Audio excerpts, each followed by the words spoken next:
habeennimadii xalay magaalada Hargeysa lagu qabtay munaasabadda furitaanka masjidka Al-Madiina kaasoo laga hirgeliyay degmada Ibraahim Koonfur waxaana munaasabadda furitaanka ka soo qayb galay culimaaddin ganacsato salaadiin xildhibaano wasiiro iyo sidoo kale dadweynaha xaafadda ku dhaqan ugu horeyntii waxaa si kooban uga warbixiyay masjidka iyo markiiska Al-Madiina Sheekh Cabdisamed oo ah mas'uulka Al-Madiina waxa weeyaan markas Al-Madiina iyo masjid Al-Madiina masaajidka quruxda badan leh iyo markaskii oo xaqan galbeedka kaga dhigsan oo 5 hoose iyo 5 sare ah masaajidkuna waa 2 dabaq iyo waxa weeyaan wuxuu leeyahay 4 maqsin oo waxa weeyaan iska waafiya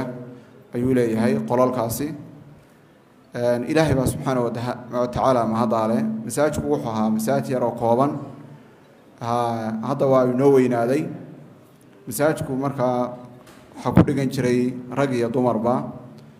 macmuur buu ahaa ardayda halka quraanka akhriisay iyo in ka badan ba ay ku dhiganayeen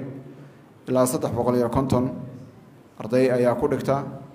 xiriirigii iyo halka la arkay ayaa loo sii balaariyay dhankoodana waxaa hadalka iska daba qaatay culimaaddin madax dhaqameed xildhibaano iyagoo ku amaanay ganacsadaha dhisay masjidkan uguna duceeyay inuu Ilaahay ka abaalmariyo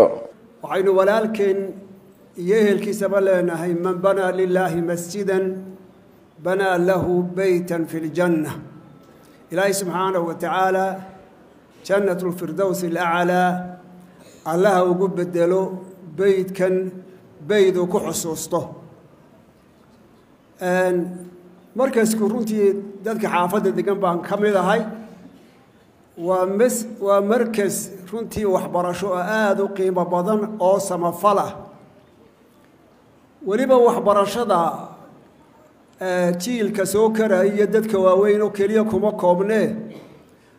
taakulaynta bulshada danyarta ah ee jilicda san ee xaafadana qayb aad iyo aad u qiimo badan buu ka qaatay waan ka warhaya waxaynu ogsoonahay masaajidadu waa guri Ilaahay buyutullah xilkaasina dhammaanteen buu u wada yaalaa marka in kasta oo kaydu dhigtay oo guri wanaagsan uu samaystay qofka masaajidkan oo kala dhisaya haddana wakiil buu inaga yahay xil weyn oo ina saaraa iyo xoolo badan ay ahayd inaynu soo ururino ayuu inaga furtay dadka xaafadan u xil furtay dadka magaaladan iyo ummadda islaamka oo dhan waayo waa hawl inoo wada taalay waa gurigii Ilaahay ummaduna way wada leedahay sidaa daraadeed ba haddii alaab uu ka qaato qofka muslimka ah in laga soo magdhabo laga soo celiyo mooy gacanta laba goynayo laanahu waa la wada leeyahay marka sidaas waajibka aynu wada lahayn qofka inaga furtay masaajidka qiimaha badan iyo kaalinta buuxiyayna isagana waxa weeyaan inaynu u mahadnaqno Ilaahay mahadiisa ka sokow isagana waa u mahadnaqaynaa marka saddexaad ay nala gudbane waxa weeyaan inaynu u ducayno halkaynu ka amaani lahayn waa u ducaynaynaa waxaan leenahay amalka qiimaha badan Ilaahay ka aqbalo miisaanka xasanaadkana Allah kugu saaro guriga rasuulku sallallahu alayhi wasallam uu sheegay iyo guriyaha jannadana Ilaahay ha kugu bedelo dad iyo dunya waxaad haysana Allah kugu barakeeyo markaskan qaaliga ah ee qiimaha leh ee maanta aynu joogno walaalkay Sheekh Ismaaciil baa ka sheekeeyay waa masaajidkii iyo madrasadii iyo taa sheegay oo ah xaafadda ama ereyahan oo dhan in uu jiro taakulayn waxay aad iyo aad inooga dulqaadeen hawl inooda dul taallay sababtoo ah hadaynaan isku naxariisan oo inaan is ogaan islaamnimo jiri mayso kolka waxaan aad iyo aad ugu mahadnaqayaa oo ugu ducaynayaa walaalkeen Maxamed Daahir iyo xaaskiisa iyo caruurtiisa iyo inta maanta kala soo qayb gashay caawo habeen jimco oo qiimo badan inaynu furno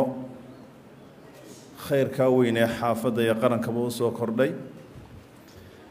Ilaahay tabaaraka wa taala mahadiisa kadib waxaan mar labaad u mahad celinayaa cid kasta oo ka qayb qaadatay dhismaha xarumahan isa saaran ee masaajidkii iyo machadkii cilmiga labadaba leh goobtii cibaadada iyo goobtii cilmigaba ah. gabagabadiina waxaa halkaasi hadalka iska daba qaatay wasiirka hore wasaaradda diinta iyo awqaafta Somaliland Sheekh Cabdirasaan Xuseen Albani,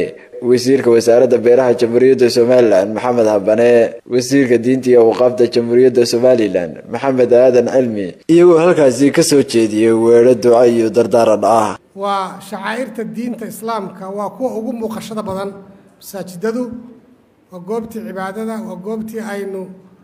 ku kala war qaadanaynay, waa goobtii aynu duruusta iyo tacliinta